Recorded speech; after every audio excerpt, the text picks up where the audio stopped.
Hello everyone, it's Donna Gray here, your Stamping Up demonstrator from the Northern Rivers area in New South Wales, Australia. I've decided to do some Wednesday weekly quick tip videos for you. So this is my first quick tip video.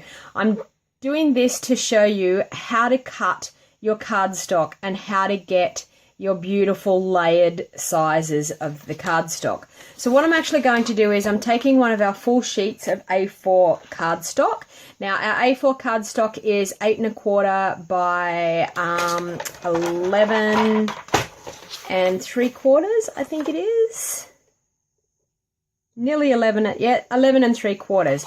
So how I cut my cardstock is I get 2 bases out of 1 sheet of cardstock, okay? So what I do is I cut 2 of my bases. Now I'll show you that they can go either way. So I cut it at 5 3/4 inches. So I line it up at 5 3/4 inches and cut it. So the next one I turn around and I line up again at 5 3/4 inches. And then to make the layering easy, and keep your pieces that you have, because those pieces come in handy when you go to decorate cards. So then to make your layers easy for the measurements, I actually cut it at 8 inches. Okay, so I've got a 5 3/4 piece by an 8-inch piece. So I'm going to do that with both of my layers. So that will be the base of my card. Okay. So I have 2 bases out of an A4 sheet of paper. So then when I fold that, another hint to fold it really nicely, butt it up against the edge of your cutter, line up your corners, crease it, and then with a bone folder, run your bone folder across. You will always get even folded pieces. Okay, so now with this, we can have a card portrait style or landscape style. So portrait style opening this way, landscape style opening this way. So you can have your card going either way.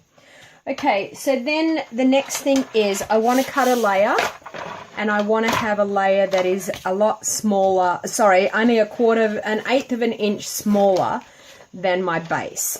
So because my base measures 4 inches this way and 5 3/4 inches this way, I'm going to cut my first layer at 5 1/2 inches.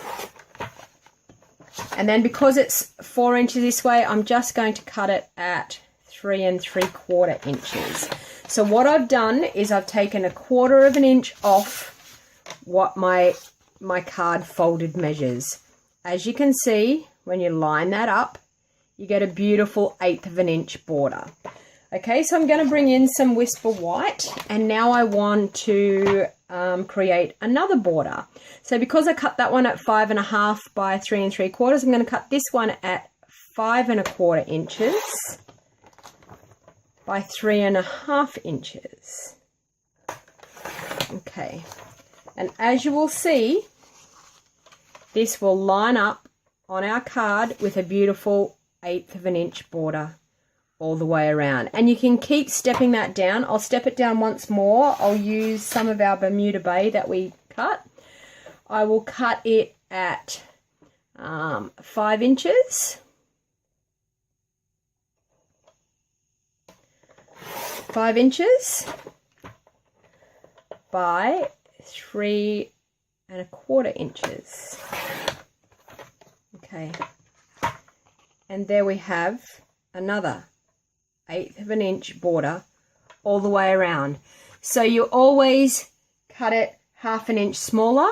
But if you wanted a bigger border, say you wanted this type of border, say you wanted it with an 1/8 of an inch border and 1/4 of an inch border, you cut it 1/2 an inch smaller. So I hope I haven't confused you, but just a quick Wednesday tip of how to cut your layers and get beautiful even borders all the way around. So I hope you liked my Wednesday weekly tip, and please be watching next Wednesday for the next Wednesday weekly tip. Thank you all for watching, and once again, this is Donna Gray, your Stamping Up demonstrator from the Northern Rivers area in New South Wales, Australia. Bye for now.